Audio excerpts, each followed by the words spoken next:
Chicago's Lyric Opera opened its 23rd season on Friday night with a new production of L'Elixir d'Amore. The star is internationally famed tenor Luciano Pavarotti. Tonight, Rich Samuels has a Topic A report on this man, a giant in a glamorous profession who's probably more down-to-earth than the guy next door. Rich? Don, if Luciano Pavarotti had followed his own inclinations, he would have become a professional soccer player. If his mother's will had prevailed, he would have remained an elementary school teacher. But in fact, Luciano Pavarotti has become one of the greatest voices of our time. Bravo, Pavarotti! Bravo! Luciano Pavarotti arrived in Chicago in a manner appropriate to an international superstar, because Pavarotti is an international superstar. Perhaps the biggest draw in the world of opera, he's considered by many to be the greatest tenor living today.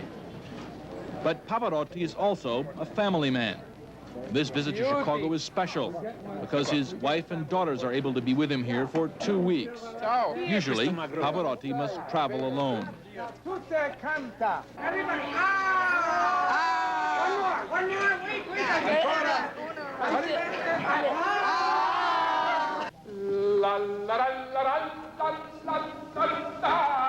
Two weeks of strenuous rehearsal greeted Pavarotti before the opening night of L'Elixir d'Amore.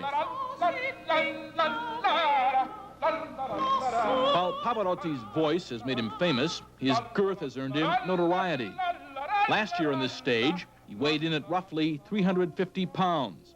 But it's been 12 months since he sampled the cream-drenched pastas and the sparkling red wine of his native Modena. Pavarotti now survives on 1,800 calories a day. With results, he's lost 80 pounds and is working to lose 30 more. Well, I think I was too heavy. I'm still too heavy, and I like very much to make some sport. I like to jump on the stage. I really am looking for this. If you come to see this production, you will see then I am moving very much on the stage, and I want, if it's possible, to live a longer life. Don't eat. Look, an incredible amount of food. What is it? There is rice, carrot, and veal, cooked without fat at all. Just salt and 1 spoon of oil in the rice. It is very good. An Italian proverb says, one never grows old sitting at the table. But Pavarotti's daughters, Lorenza, Cristina, and Giuliana, have grown into adolescence primarily in the company of their mother, Adua. Buon appetito. Being away from these girls at a crucial time in their lives is the price Pavarotti pays for his success. I have a beautiful family, and we are not together all the time of the year, but still I plan to give them, let's say, 6 or 7 months a year to my daughters, and to my wife for 8 months a year. And I think for a singer in this world, considering they don't follow me during the period of the school, I think it's quite something.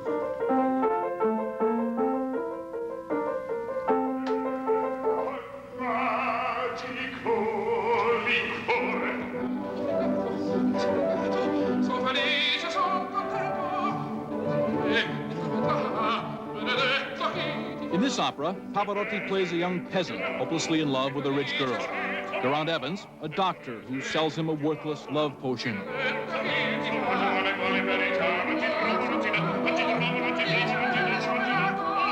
In the end, Pavarotti gets the girl. Pavarotti's family spent hours watching the rehearsals. The girls seldom have the opportunity to see how hard their father works. But by the time rehearsals ended and performances began, they'd returned to Italy and were back in school.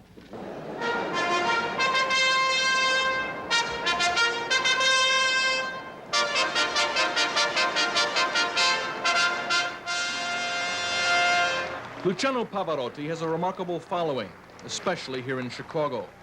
At the Lyric Opera Ball, following Friday night's premiere performance, the warmest reception was reserved for him, a fact of which Pavarotti was keenly aware and for which he was sincerely grateful. The unending adulation others might scorn, Pavarotti regards as the fulfillment of his artistry. Singing, by itself, is not enough. If Pavarotti's fans cannot get enough of Pavarotti, Pavarotti in turn cannot get enough of them. And as his career continues, this is one aspect of Luciano Pavarotti that is not likely to change. I don't think you have to appreciate opera to sense a measure of Pavarotti's artistry. But what's more apparent is that Pavarotti is a man who has his career in perspective and his life in order. That's unusual to see and refreshing.